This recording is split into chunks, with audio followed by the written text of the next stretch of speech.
Um show de horrores, porque a afronta feita ao claro texto constitucional, de um lado, revelou conchavos políticos feitos por aqueles que precisam julgar imparcialmente, e de outro lado, vimos aqueles que se dobram à pressão popular para mudar o encaminhamento dos seus votos. Mas é triste desconfiar que a pressão popular foi a única capaz de fazer com que se mantivesse o sagrado texto constitucional. Dizia Ulisses Guimarães: traidor da Constituição é traidor da pátria.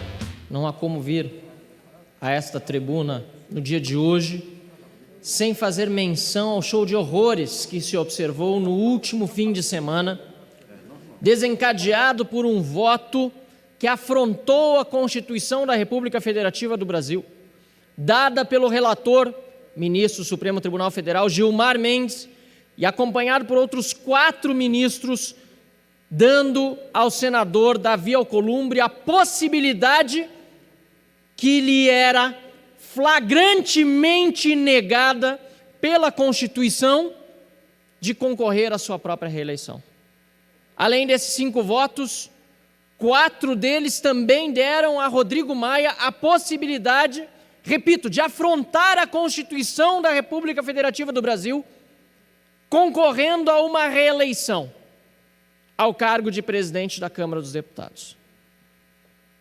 Um show de horrores, senhor presidente, porque a afronta feita ao claro texto constitucional, de um lado, revelou conchavos políticos feitos por aqueles que precisam julgar imparcialmente, e de outro lado,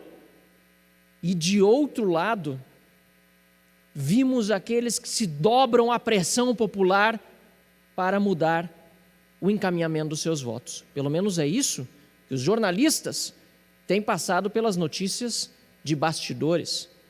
Espero, inclusive, que não sejam verídicas em relação aos 6 que mantiveram a integridade do texto constitucional.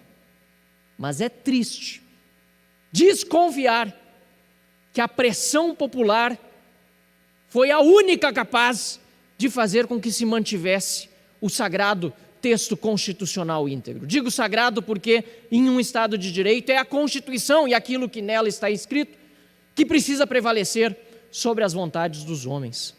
Estamos numa terra em que as leis devem ser respeitadas e não descumpridas, ainda mais pela Suprema Corte. Disse o ministro Luiz Fux, depois dos votos de Gilmar Mendes, de Toffoli, de Lewandowski, de Alexandre de Moraes e de Cássio Nunes, que convenientemente talvez votou apenas a favor de uma das reeleições e não da outra, de acordo, mais uma vez, com aquilo que os bastidores têm revelado, seria a vontade do próprio Palácio do Planalto, de quem emanou a indicação de Cássio Nunes ao Supremo Tribunal Federal. Após esses 5 votos, disse Luiz Fux, presidente do Supremo, deixando claro que a norma constitucional é plana e que, portanto, verbis, não há como se concluir pela possibilidade de recondução em eleições que ocorram no âmbito da mesma legislatura sem que se negue vigência ao texto constitucional, concluiu o presidente do Supremo.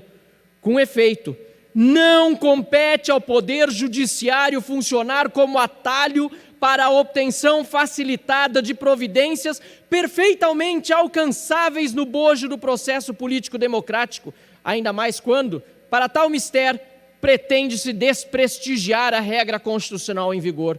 Senhor presidente, foi o que eu disse na semana passada, se quiserem que haja reeleição, mesmo que indefinida, que se aprove uma mudança constitucional aqui no plenário da Câmara por 3/5 dos votos em 2 turnos e no do Senado por 3/5 dos votos em 2 turnos e não por meio do tapetão do Supremo Tribunal Federal.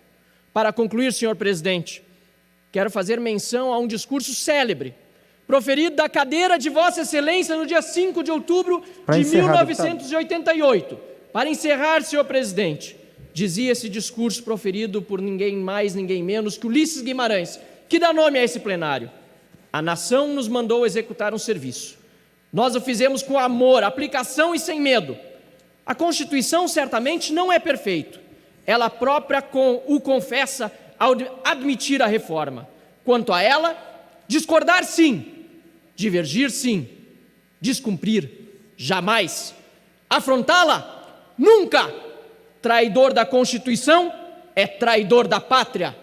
Muito obrigado, senhor presidente.